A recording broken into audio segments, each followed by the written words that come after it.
Lantaran sering mabuk-mabukan dan selingkuh, seorang pria tewas di tangan sang istri yang sedang mengandung. Puncak amarah seorang wanita terhadap suaminya membuat sang istri gelap mata. Seorang wanita hamil berinisial MR di Namrole, Kabupaten Buru Selatan, Maluku, ditangkap polisi. MR ditangkap karena telah menusuk suaminya sendiri menggunakan pisau dapur hingga tewas. Pelaku mengaku nekat menusuk suaminya karena merasa tak tahan atas sikap suaminya yang sering selingkuh.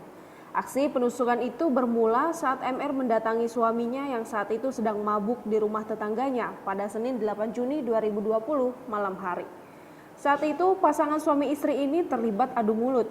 Dikutip Tribun Sumsel dari Kompas.com, pertengkaran membuat suasana makin panas sehingga sang suami langsung memukuli istrinya dengan kursi.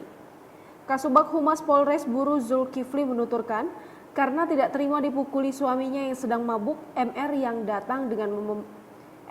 datang dengan membawa pisau dapur langsung menusuk bagian rusuk kiri suaminya.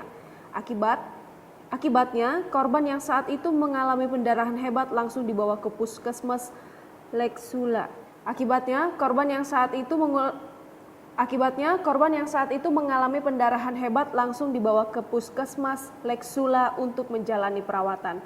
Namun, karena kondisinya semakin kritis, korban kemudian dirujuk ke RSUD Namlea.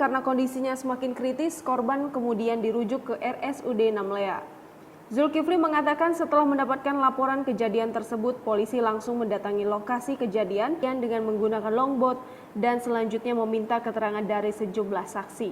Sementara itu dari keterangan yang